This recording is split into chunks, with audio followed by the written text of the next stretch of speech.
Welcome to everyone.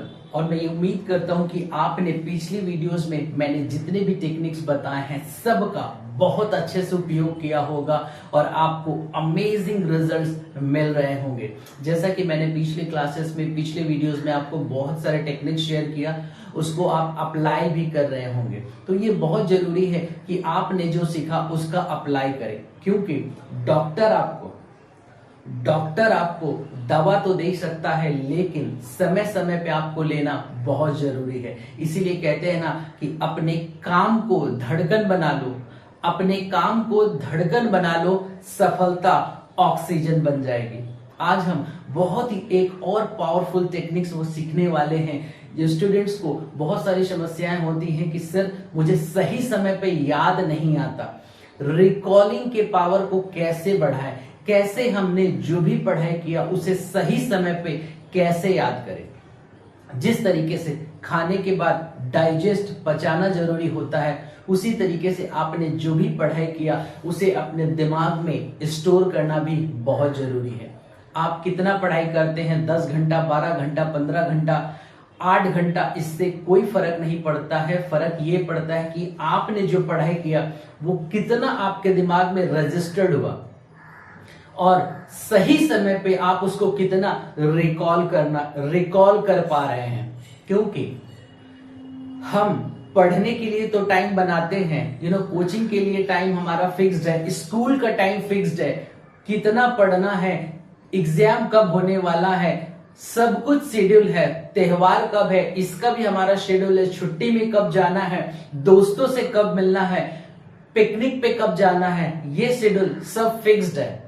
लेकिन शायद हमारे शेड्यूल में रिकॉलिंग का शेड्यूल फिक्स्ड नहीं है कि यार मैंने जो पढ़ाई किया उसको एक बार याद करने का जो हमारा शेड्यूल है वो हम कभी नहीं बनाते। तो आज के बाद जितना आप पढ़ रहे हैं तो कम से कम कुछ मिनट आपको टाइम बिताना है कि मैंने जो पढ़ा कितना मुझे याद हुआ, मैंने जो पढ़ा मुझे सच में समझ में आया भी कि नहीं। अगर आप ये काम नहीं करते हैं तो यकीन मानिए आपने जो भी पढ़ाई किया है वो आपके दिमाग में रजिस्टर्ड नहीं हो पाएगा। क्योंकि जैसा कि मैंने पिछले वीडियोस में बताया, इतना सारा इंफॉर्मेशन, इतनी सारी बातें, family issue, personal life, professional life, friends की जिंदगी में क्या चल रहा है, हर कोई कुछ ना कुछ अपने वर्ड्स के कारण हर कोई कुछ ना कुछ आपके दिमाग में डालकर जा रहा है, जिसकी वजह से जैसे ही आपने पढ़ाई किया उसे रिवाइज नहीं किया तो वो आपके दिमाग में 100% लॉन्ग टर्म मेमोरी में नहीं जाता है, वो शॉर्ट टर्म मेमोरी में जाता है और आप चाहकर भी उसे कुछ नहीं कर पाते। जैसे ही नेक्स्ट डे होता है तो नेक्स्ट डे जब आप कोचिंग में जाते हो या स्कूल में जाते हो तो नया सब्जेक्ट्स, नए क्लासेस। बिकॉज मैं हमेशा एक बात कहता हूं कि आपका स्पीड क्या है इससे दुनिया को कोई फर्क नहीं पड़ता है, दुनिया का स्पीड क्या है ये बहुत इंपॉर्टेंट है। और आपको दुनिया के स्पीड से चलना है, ना कि आपका जो स्पीड है। इसलिए स्कूल चाहे कोई कोचिंग आपके लिए रुकने वाला नहीं है। इसलिए आज आपने जो पढ़ा उसके लिए टाइम दे। हम बहुत जल्दी में होते हैं कि यार बस जल्दी जल्दी खत्म हो जाए। खत्म करके क्या होने वाला है? आपने खत्म कर लिया, चलो एग्जाम भी हो गए, क्या होने वाला है? अल्टीमेट आपको अंडरस्टैंडिंग जरूरी है जब उसका रियल लाइफ में प्रैक्टिकल यूज हो। तो आज मैं आपके साथ एक ऐसे ही पावरफुल टेक्निक शेयर करने वाला हूं जिसका नाम है साइंटिफिक रिवीजन टेक्निक्स। इस टेक्निक्स में ये बताया गया है कि कितना आपको रिवाइज करना चाहिए, कब कब रिवाइज करना चाहिए, ताकि आपने जो भी पढ़ाई किया है वो आपके दिमाग में 100% लॉन्ग टर्म मेमोरी में जा पाए। आपको ऐसा लगता होगा कि यार मैं तो जो पढ़ता हूं भूल जाता हूं, लेकिन रियलिटी ये है कि आप ही नहीं, इस दुनिया में जितने भी लोग हैं, हर कोई जो भी पढ़ता है या जो भी देखता है या जो भी सुनता है, हर कोई इस बात को भूलता है। हर्मन हिमेंगस एक साइंटिस्ट, जर्मन साइंटिस्ट, उन्होंने एक फॉरगेटिंग कर्व के ऊपर रिसर्च किया कि हमारा दिमाग कितना कितना परसेंट, कितने कितने देर, कितने कितने घंटे, कितने कितने दिन के बाद कितना भूलता है। तो इसमें टेंशन चिंता होने की जरूरत नहीं है कि यार मैं तो याद ही नहीं रख पाता, मैं तो भूल जाता हूं। और जैसा कि मैंने पिछली वीडियोस में कहा है कि जितना ज्यादा आप स्ट्रेस लेंगे उतना ज्यादा आपको मेमोरी लॉस होने वाला है। इसलिए स्ट्रेस नहीं लेना है, बल्कि इतना अच्छा परफॉर्मेंस देना है कि लोगों को स्ट्रेस हो जाए। आइए आज हम सीखते हैं scientific revision technique. Scientific revision techniques क्या है और ये कैसे काम करता है। ये टेक्निक्स हमें बताता है कि जब आप कोई भी सब्जेक्ट्स को पढ़ते हैं तो 100% वो आपके दिमाग में रजिस्टर्ड होता है। जैसे आपने कोई लेक्चर सुना और आपको समझ में आ गया, या आपने किसी सब्जेक्ट्स को, किसी टॉपिक्स को पढ़ा, आपको ऐसा लगता है कि आपको समझ में आ गया।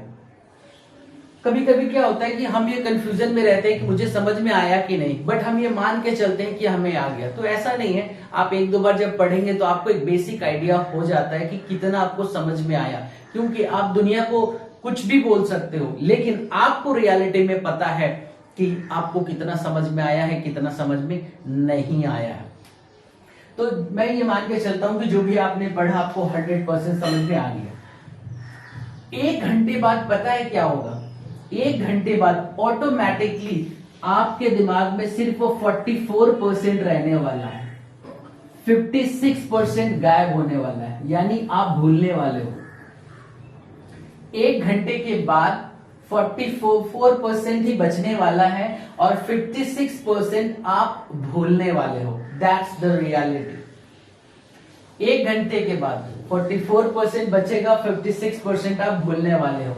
1 दिन के बाद 33% बचेगा और 67% लॉस्ट होने वाला है। 1 दिन के बाद आपके दिमाग में जो भी आपने पढ़ाई किया वो 33% बचने वाला है और 1 महीना के बाद वो सिर्फ 20% आपके दिमाग में रहेगा। आप 80% भूलने वाले हो। That's reality. ये ऑलरेडी एक साइंटिफिक टेक्निक्स है और इसमें प्रूव्ड हो चुका है कि इतने इतने घंटे बाद इतना इतना हमारे दिमाग में रहता है और कुछ भूल जाते हैं। तो इसको क्या करना है, इसको किस तरह से हम रिवाइज करें ताकि हमें याद रहे। आपने जो भी पढ़ाई किया तुरंत आपको आफ्टर क्लास, जैसे ही आज आपने पढ़ाई किया, आपको तुरंत क्लास के बाद उस नोट्स को देखना है, अपने तरीके से नोट्स को तैयार करना है। जो भी समझ में आए, टूटा फूटा, छोटा समझ में आए, बड़ा समझ में आए, उसको पॉइंट्स में लिखें कि मैंने जो सीखा उसे क्या क्या। क्योंकि जब आप कुछ भी समझकर उसे जब लिखते हैं ना, तो आपके ब्रेन में वो रजिस्टर्ड होना स्टार्ट हो जाता है और बहुत स्पीड से रजिस्टर्ड होता है। तो आपको क्या करना है, तुरंत क्लास के बाद एक नोट्स बनाना है और नोट्स बनाने के बाद उसको 1 बार 2 बार रिवाइज करना है। उसके बाद 1 हफ्ते के बाद आपको उस नोट्स को फिर से रिवाइज करना है, 1 हफ्ते के बाद।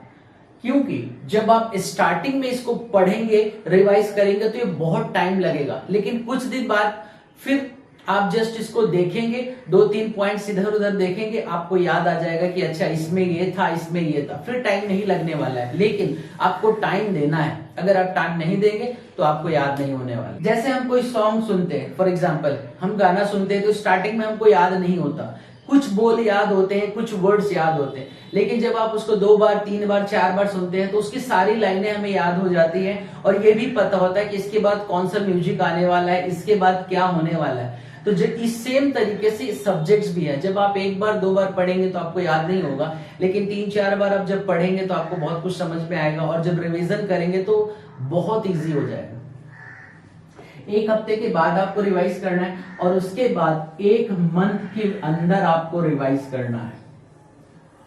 तो 1 महीना के अंदर आपको कम से कम 3 से 4 रिवाइज करना है और अगर आप वीकली कर पाए तो ये और भी बेटर होगा। क्योंकि क्या किया उससे फर्क नहीं पड़ता, फर्क ये पड़ता है कि कितना रजिस्टर्ड हुआ और सही समय पे कितना रिकॉल कर पाई। ये सबसे ज्यादा इंपॉर्टेंट है। इसलिए पढ़ाई के साथ साथ उसको रिवीजन करना भी बहुत जरूरी है। क्योंकि अगर आप स्मार्ट स्टूडेंट, स्मार्ट पीपल बनना चाहते हैं तो आपको अभी से प्रैक्टिस करना पड़ेगा कि स्मार्टली कैसे काम करते हैं। बहुत सारा इंफॉर्मेशन लेकर कुछ भी नहीं होने वाला है, क्योंकि आज WhatsApp university, Google university already open है।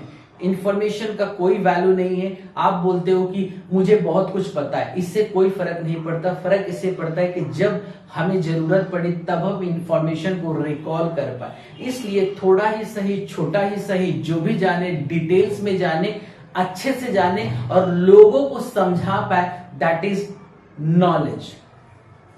तो एक वीक एक मंथ में प्रैक्टिस करना है। अब आपको क्या करना है कि जो भी आपने पढ़ाई किया है हर हफ्ते आपको एक टाइम सेट करना है। जिस तरीके से हम शेड्यूल बनाते हैं कि हमें इतना बजे डांस क्लास जाना है, हमें इतना बजे ड्राइंग क्लास जाना है, हमें हिस्ट्री के क्लासेस में जाना है, हमें कोचिंग जाना है, स्कूल जाना है, तो वीक में कोशिश करें कि एक टाइम ऐसा रखें जब भी हो सकता है। वो वीकडेज में हो सकता है, या आपको लगता है कि सैटरडे संडे हो सकता है, या आपको लगता है कि वीकडेज में मेरे पास इस टाइम से इस टाइम तक समय रहता है। वो एक टाइम फिक्स रखें कि ठीक है, जो भी मैंने पढ़ाई किया उसका इस टाइम में 8 से 8:45 तक मैं रिवीजन करूंगा। जो भी मैंने वीक में पढ़ाई किया है उसको रिवाइज करूंगा, एक बार 2 बार। तो एक टाइम बना ले, एक शेड्यूल बना ले, क्योंकि मैं ऐसा मानता हूं कि जो भी आपने पढ़ाई किया एक रिवीजन के लिए भी आपके पास शेड्यूल जरूर होना चाहिए। और जो भी आपने पढ़ाई किया, जो भी समझा, जब आपने रिवीजन किया तो उसको लिखें, ज्यादा से ज्यादा लिखें, और लिखने के साथ साथ लोगों के साथ डिस्कस करें, लोगों को बताएं, दोस्तों को बताएं कि यार मैंने ये पढ़ा था, इसका मतलब पता है। सामने वाला बोलता है नहीं मुझे नहीं पता, उसे समझाओ, उसे 1 बार 2 बार 3 बार 5 बार बताओ। मैं अपने एग्जांपल्स देना चाहूंगा। मैं आज भी कोई सेमिनार्स में जाता हूं, मेरा शुरू से ये एक हैबिट रहा है कि हमेशा मैं पेन और डायरी को कैरी करता हूं, और कोई भी लेक्चर्स मैं सुनता हूं हर एक पॉइंट्स को नोट करता था, और आज भी मैं ये काम करता हूं। कुछ साल पहले जब मैं कॉम्पिटिशन्स की तैयारी कर रहा था, और उस समय हमें वर्ड मीनिंग बहुत याद रखना होता था। एसएससी में जो वर्ड मीनिंग आते हैं वो कभी कभी बहुत टफ वर्ड्स रहते हैं। नॉर्मल वर्ड्स होते हैं तो सबको याद रहता है, लेकिन कभी कभी वर्ड्स ऐसे रहते हैं कि अभी याद नहीं होता। तो मैं क्या करता था, उसे याद करने के बाद अपने दोस्तों से पूछता था कि भाई इसका मतलब तुझे पता है? वो बोलते थे नहीं मुझे नहीं पता, मैं उसे बताता था। फिर दूसरे दोस्त से मिलता था तो बोलता था कि भाई तुझे इसका मतलब पता है? वो बोलता था मुझे नहीं पता, मैं उसे बताता। इस तरीके से करके मैं 4 5 6 लोगों को बताता था, और वो आसानी से वो मीनिंग मेरे दिमाग में रजिस्टर्ड हो जाता था। इसलिए कोशिश करें कि न जाने हम कितनी बकवास करते हैं, दुनिया भर की बातें लोगों से शेयर करते हैं, पॉलिटिक्स की बातें शेयर करते हैं, मूवीज की बातें शेयर करते हैं। आई एम नॉट सेइंग कि शेयर नहीं करना है, एंटरटेनमेंट में नहीं जाना है, जरूर जाए, वो भी बहुत जरूरी है, लेकिन सारा दिन उस पर टाइम नहीं बिताना है। कुछ टाइम आपको अपने लिए देना है, अपने जिंदगी के लिए देना है। इसलिए उस टॉपिक्स को शेयर करें जिससे आपका बेनिफिट हो और आपको बेहतर रिजल्ट्स मिले। इस तरीके से आप आसानी से कुछ भी रिवाइज कर सकते हैं और अपने दिमाग में रजिस्टर्ड कर सकते हैं, और जब चाहे इसको रिकॉल भी कर सकते हैं, क्योंकि रिकॉलिंग एक तरह का प्रैक्टिस है, एक तरह का एक्सरसाइज है। अगर आप इसे weekly, daily wise, weekly, monthly wise recall कर रहे हैं तो आप अपने दिमाग को ट्रेन कर देते हैं वो रिकॉलिंग करने के लिए। फिर आपका दिमाग आपकी मदद करेगा कि जब आप कोई भी टॉपिक्स को रिकॉल करना चाहेंगे, ये आपकी हेल्प करेगा। अगर आपने कभी रिवाइज नहीं किया, कभी रिकॉल नहीं किया, ऑल ऑफ सडन आप एग्जाम में जाते हैं और रिकॉल करते हैं, तो शायद ये चैलेंज होने वाला है, एक बार में रिकॉल नहीं होगा, क्योंकि आपने इसके पहले कभी प्रैक्टिस ही नहीं की। और आप वही हैं जो आप पिछले टाइम से जो कर करके आ चुके हैं, और आपका बायोलॉजी और आपका माइंड ट्रेंड हो चुका है, कंडीशन हो चुका है। इसलिए आप रिकॉलिंग के लिए भी अपने बॉडी को, अपने माइंड को ट्रेंड करें, और जब भी रिकॉल करना चाहे आसानी से रिकॉल कर सकते हैं। और मैं ये उम्मीद करता हूं कि आपको ये वीडियोस, ये सेशन, प्रोग्राम बहुत अच्छा लग रहा होगा। Write down in the comment box कि जो भी आपके क्वेश्चंस हैं, जो भी आप जानना चाहते हैं। Thank you so much.